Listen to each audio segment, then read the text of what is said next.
हे जे text box वगैरे वेगवेगळे इनपुट फील्ड आहेत ही आणखी जर आकर्षक बनवायची असतील तर यांना फॉर्म टॅगमध्ये ॲड करा. इथे सर्च करताना काय करायचं, फॉर्म सर्च करायचं आणि हा फॉर्म टॅग आहे तो उचलून मी कशामध्ये टाकतो, मॉडेल बॉडीमध्ये टाकतो.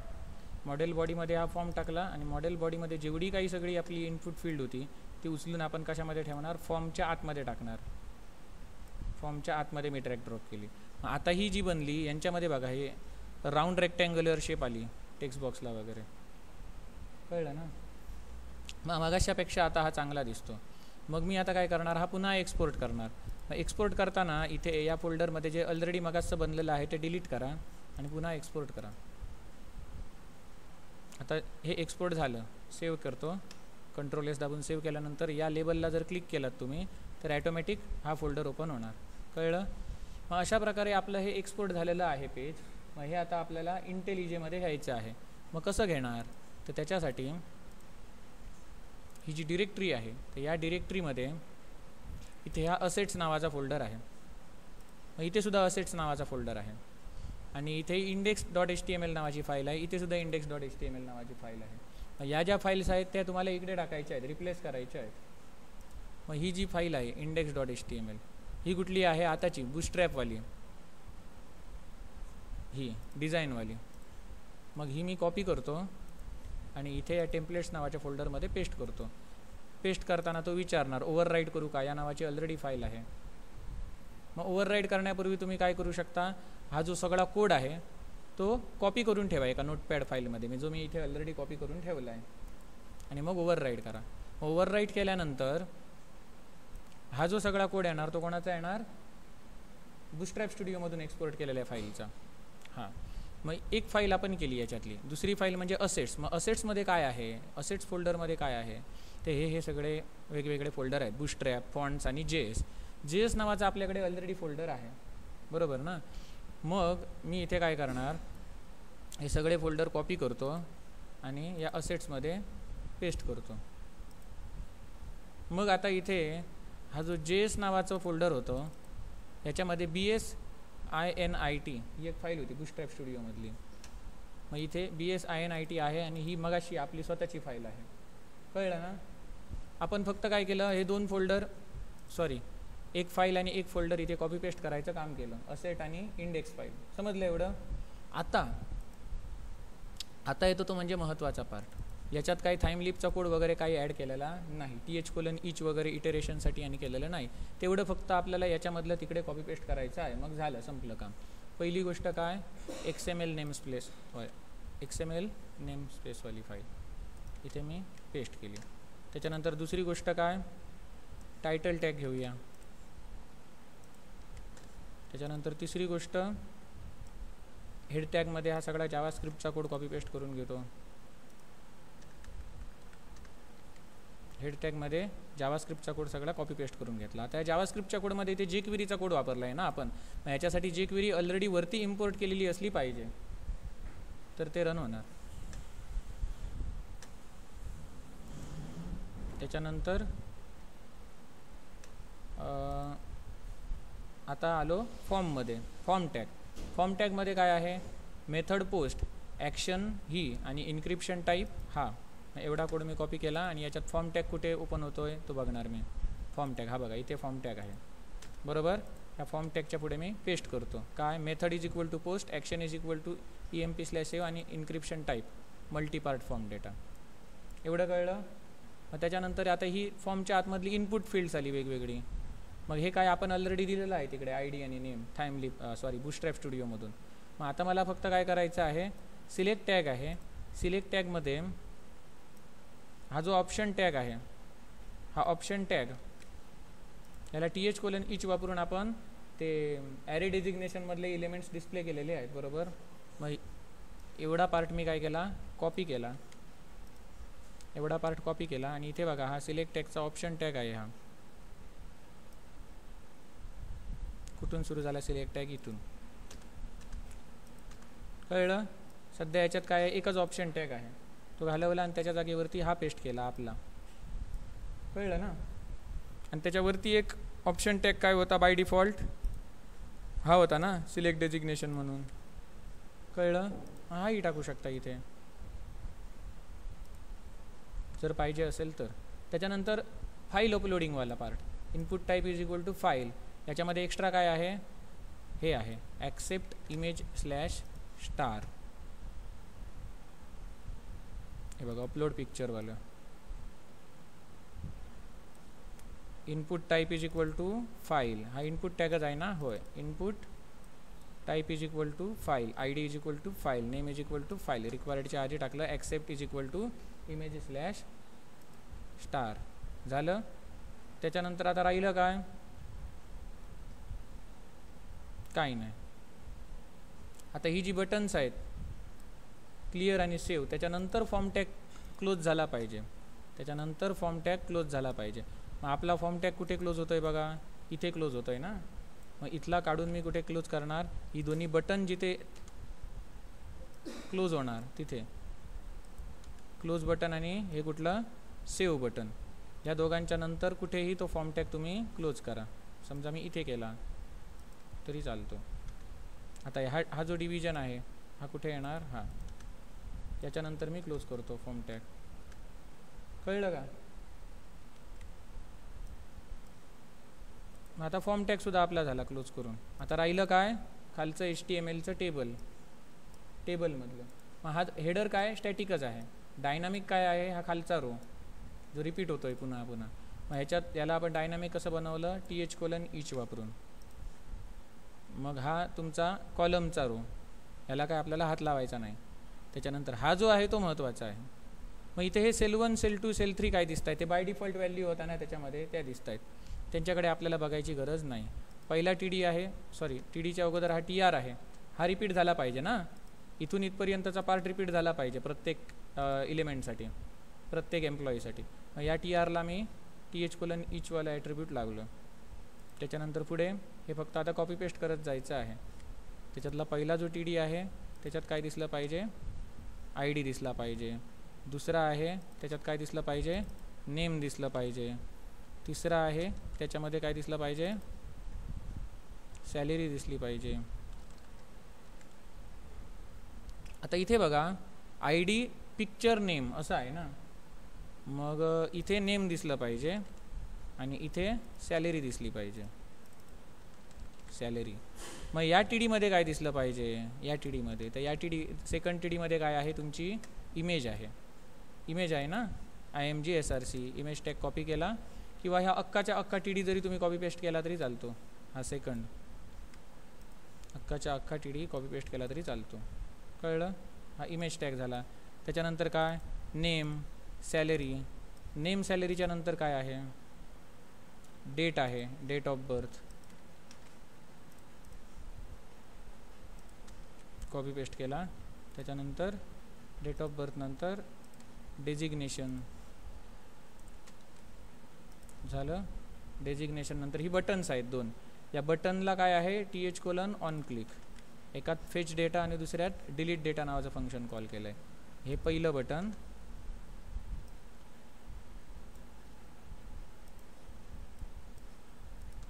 आणि हे दुसरं बटन. ही दोन बटन आहेत. दुसऱ्या बटन नंतर हा डिव्हिजन टॅग क्लोज होतो. मग पहिल्या बटनला ऑन-क्लिक लावूया, दुसऱ्या बटनला ऑन-क्लिक लावूया. हा ऑन-क्लिक टॅग अगोदर ॲड केला पाहिजे किंवा नंतर ॲड केला पाहिजे असं काही नाही. HTMLमध्ये ॲट्रिब्यूट तुम्ही कोणत्याही ऑर्डरने ठेवू शकता, कोणत्याही सिक्वेन्सने ठेवू शकता. एकामध्ये फेच डेटा आणि दुसऱ्यामध्ये डिलीट डेटा. फेच डेटा कोणामध्ये, ज्याला तुम्ही आयकॉन कुठला लावला आहे, पेनवाला लावला आहे. आणि डिलीट डेटा कोणामध्ये, ज्याला तुम्ही आयकॉन ट्रॅश लावला आहे त्याला. अजून काय राहिलं कॉपी पेस्ट करायचं नाही, झालं. आणि आता प्रोजेक्ट रन करा. काय केलं आपण, फक्त ते असेट आणि ती फाईल कॉपी पेस्ट केली आणि टाइमलिपचा कोड इकडून तिकडे कॉपी पेस्ट करत आलो लाईन, बाकी काहीच केलं नाही. एवढं करून आपण हा प्रोजेक्ट रन करायचा. रन केल्याच्या नंतर आता ही जी नॉर्मल प्लेन HTMLमध्ये हे जे काय आउटपुट दिसायचं ते आता बूटस्ट्रॅप इफेक्ट सहित दिसणार. पण थांबा, आणखी एक गोष्ट करायची राहिली. काय दाखवतो, दिसणार नाही तरी पण वेगळं दिसणार, असं दिसतंय का, कारण हा जो असेट्स फोल्डर आहे, असेट्स फोल्डर, त्याच्यामध्ये आपण सगळे बूटस्ट्रॅपचे कोड सगळे जावास्क्रिप्टचे आणि फाईल्स आहेत ना या असेट्स फोल्डरमध्ये. मग त्या ॲक्सेस होण्यासाठी इथे असेट्स आहे ना, असेटच्या ऐवजी काय करावं लागेल, स्लॅश असेट करावे लागेल. मग इथे असेट आहे, इथे असेट आहे, इथे असेट आहे, परत इथे खालीसुद्धा आहे. मग असं प्रत्येक ठिकाणी तुम्ही करत बसा, कुठेतरी आपण विसरू शकतो ना. मग त्याच्यासाठी मी काय करणार, रिप्लेस करणार. काय करणार, कंट्रोल आर आणि काय करणार, ज्या ठिकाणी असेट्स स्लॅश असं लिहिलेलं आहे त्या ठिकाणी काय लिही, स्लॅश असेट्स स्लॅश असं लिही. कळलं. रिप्लेस ऑल करतो, मग असेट्स स्लॅश होतं त्या ठिकाणी काय झालं, स्लॅश असेट्स स्लॅश. कळलं.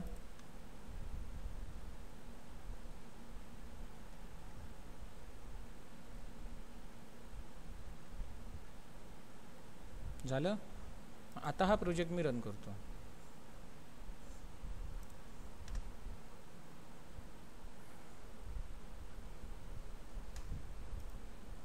आता मी हे पेज रिफ्रेश करतो.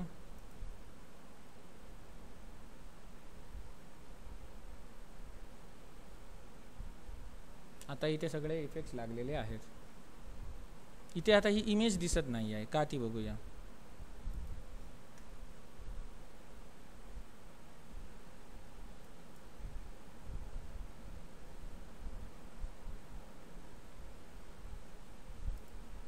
इथे डबल स्लॅश लागला, आपण ऑलरेडी स्लॅश दिलेला ना असं. मग इथे डबल स्लॅश लागला तर तुम्ही ते चेक करू शकता.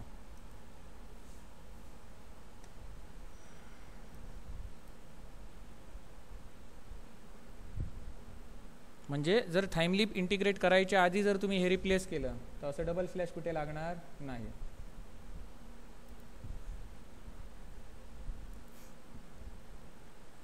आलं. आता मी इथे नवीन ॲड करतो.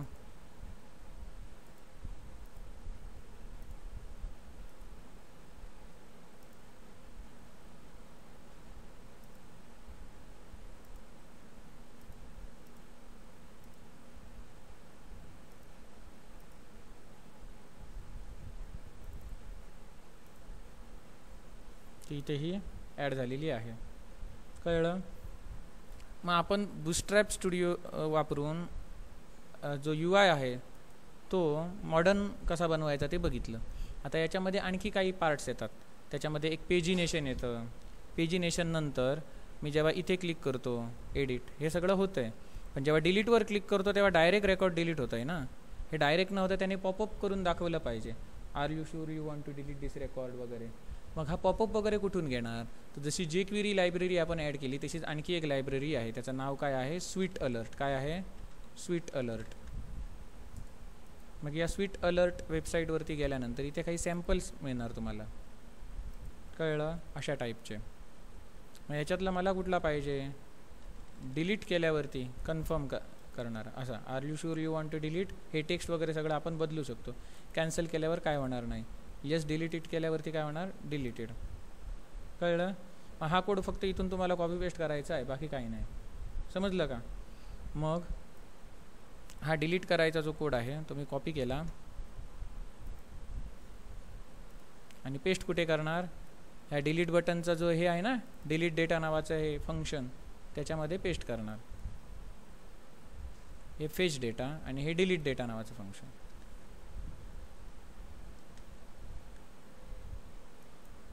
फेच डेटा आणि हे डिलीट डेटा नावाचं फंक्शन.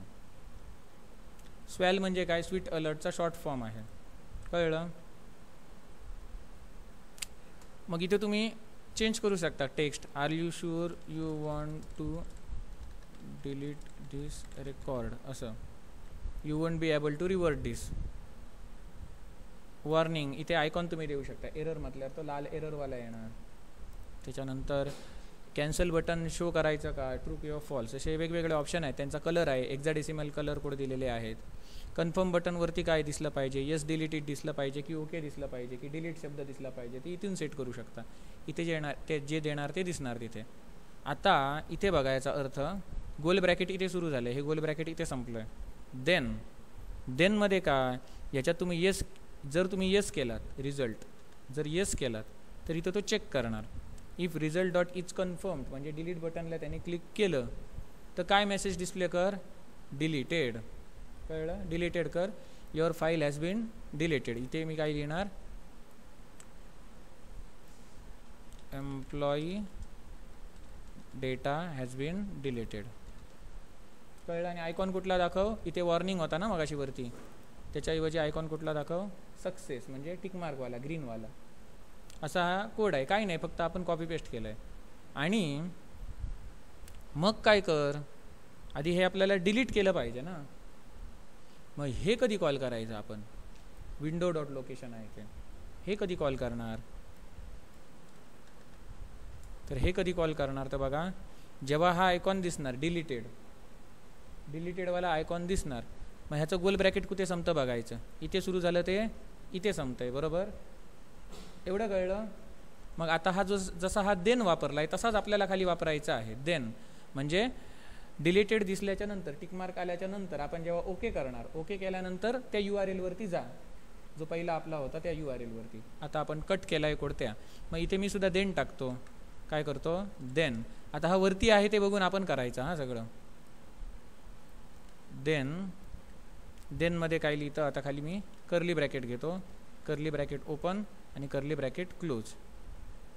कर्ली ब्रॅकेट ओपन केलं, कर्ली ब्रॅकेट क्लोज केलं. आता या देनच्या आधी परत काय आहे, हे गोल ब्रॅकेट आहे ना, मग हे गोल ब्रॅकेट घेतलं. एवढं समजलं काय केलं. हे कर्ली ब्रॅकेट इथे क्लोज झालं, त्यानंतर या कर्ली ब्रॅकेटच्या आधी हे गोल ब्रॅकेट ओपन होत होतं बघा, हे आतमधलं आहे ते इथेच क्लोज झालं, पण हे जे होतं बाहेरचं गोल ब्रॅकेट ते कुठे, इथे क्लोज झालं. समजलं. सेमीकोलन का आधीच होता मगाशी. आता याच्यामध्ये मी काय करणार, मगाचा कोड कॉपी पेस्ट करणार. कुठला कोड कॉपी पेस्ट करणार, ती ही जी मगाशी डिलीटची लाईन होती ना, ही डिलीट डेटा फंक्शन मधली लाईन, ही इथे मी कॉपी पेस्ट करणार.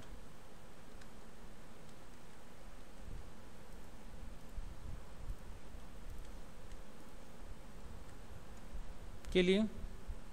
सेमीकोलन देऊया. आता हे जी आहे ही लायब्ररी, स्वेल नावाची लायब्ररी आपण वरती इम्पोर्ट केली आहे का, नाही. जशी जेक्वेरी केली तशीच आपल्याला ती सुद्धा करावी लागेल, स्वीट अलर्टची, बरोबर. मग मी ती स्वीट अलर्टची लायब्ररी कुठून घेऊ शकतो, तर इथे जेक्वेरी प्रमाणे इन्स्टॉलेशन म्हणून आहे बघा.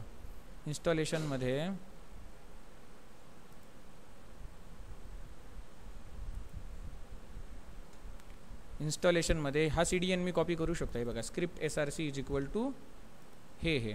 मग इथे सुद्धा मी तेच करणार, जशी जेक्वेरी ॲड केली आहे तशी script SRC is equal to ही स्वीट अलर्टची लायब्ररी. मग हा प्रोग्राम मी रन करतो.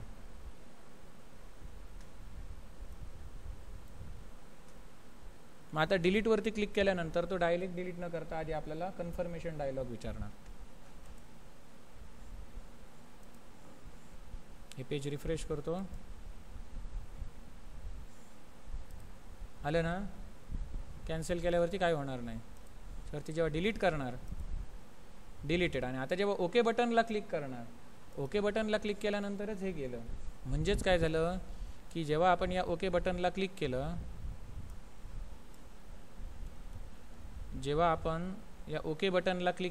ओके बटनचा कोड म्हणजे हा डिलीटेडवाला दिसला आणि त्याच्यात ओके बटन होतं ना, तेव्हा काय झालं, त्याच्यानंतर देन हा वाला पार्ट एक्झिक्यूट झाला. म्हणजे ह्या लिंकवरती जा, ही लिंक कळलं ना, कंट्रोलरमध्ये बनवून ठेवलेली.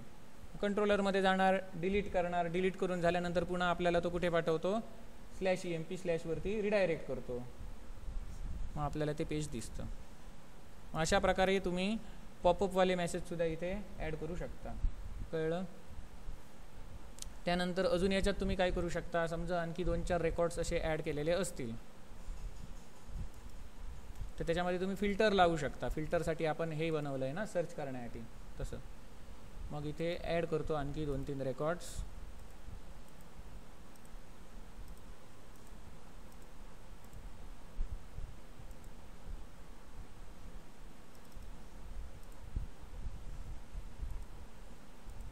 तुझं नाव काय रे ते, प्रसाद.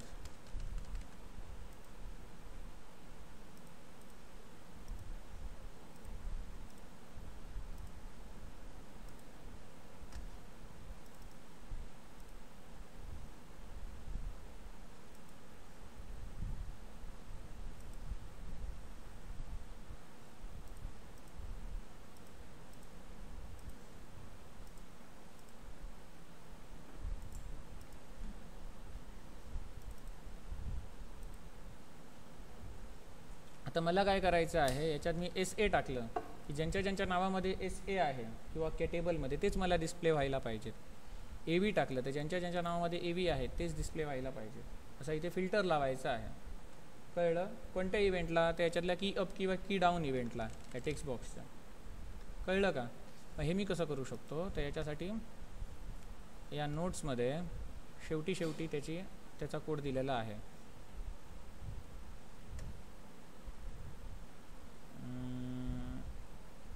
Filtering HTML table, filter table करण्यासाठी हा जो स्क्रिप्टमधला हा जो कोड आहे इथून इथपर्यंतचा फिल्टर टेबल करण्यासाठीचा, तो कॉपी केला आणि या स्क्रिप्ट टॅगमध्ये पेस्ट करणार. स्क्रिप्ट टॅगमध्ये सध्या काय काय कोड आहे, फेच डेटा नावाचं फंक्शन आहे, डिलीट डेटा नावाचं फंक्शन आहे, आणि डिलीट डेटा नावाचं फंक्शन इथे संपतं.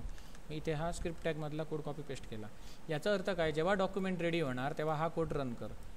ज्या इनपुट फील्डला सर्च हा ID दिलेला आहे त्याच्यावरती जेव्हा की अप हा इव्हेंट कॉल होणार तेव्हा हे फंक्शन कॉल कर, असा याचा अर्थ. हां, या फंक्शनमध्ये काय लिहिलं आहे की हा जो काही टेक्स्ट बॉक्स आहे सर्च, त्याची व्हॅल्यू घे, ती लोअर केसमध्ये कन्वर्ट कर आणि जेवढे काही कॉलम्स आहेत त्यांच्याशी मॅच करून बघ, असा त्याचा अर्थ आहे. मग हे तुम्ही नंतर बघा. पहिली गोष्ट काय सांगितली, हा कोड कॉपी पेस्ट केला, स्टेप 1. दुसरी स्टेप, जे टेबल आहे त्या टेबलला तुम्ही ID हा दिलेला असला पाहिजे, TBL. दोनच गोष्टी लक्षात ठेवायच्या इथे. टेक्स्ट बॉक्सला ID जो काही देणार तो इथे स्पेसिफाय करायचा आणि टेबलला जो काही ID देणार तो इथे स्पेसिफाय करायचा. मग आपल्याकडे जो टेक्स्ट बॉक्स आहे हा वाला input type is equal to text, ID is equal to search आहे. आता आपण टेबलचा ID चेक करूया. टेबलला ID दिला आहे का, नाही, तर त्याला ID देऊया, ID is equal to TBL. दोनच गोष्टी आपण केल्या आणि आता हा प्रोग्राम मी रन करतो. कोड कॉपी पेस्ट केला आणि त्या सर्चच्या टेक्स्ट बॉक्सला ID आहे की नाही तो चेक केलं आणि टेबलचा ID आहे की नाही चेक केलं. एवढं करून आता हा कोड रन करतो. रन केल्याच्या नंतर रिफ्रेश करतो. रिफ्रेश केल्याच्या नंतर इथे होतंय ना, SA कोणामध्ये आलं आहे, साधनामध्ये आला आहे, प्रसादमध्ये SA आला आहे, AV कशामध्ये आला आहे, आविष्कारच्या नावामध्ये आला आहे. त्याच्यानंतर डेव्हलपर, डेव टाकलं की डेव्हलपर जेवढे आहे तेवढे त्यांनी फिल्टर केले. कळलं? अशा प्रकारचं तुम्ही फिल्टर लावू शकता. कळलं? नेक्स्ट व्हिडिओमध्ये आपण हे पेजिनेशन कसं करायचं ते बघणार. तोपर्यंत जेवढं आता तुम्हाला दाखवलं आहे तेवढं करा आधी.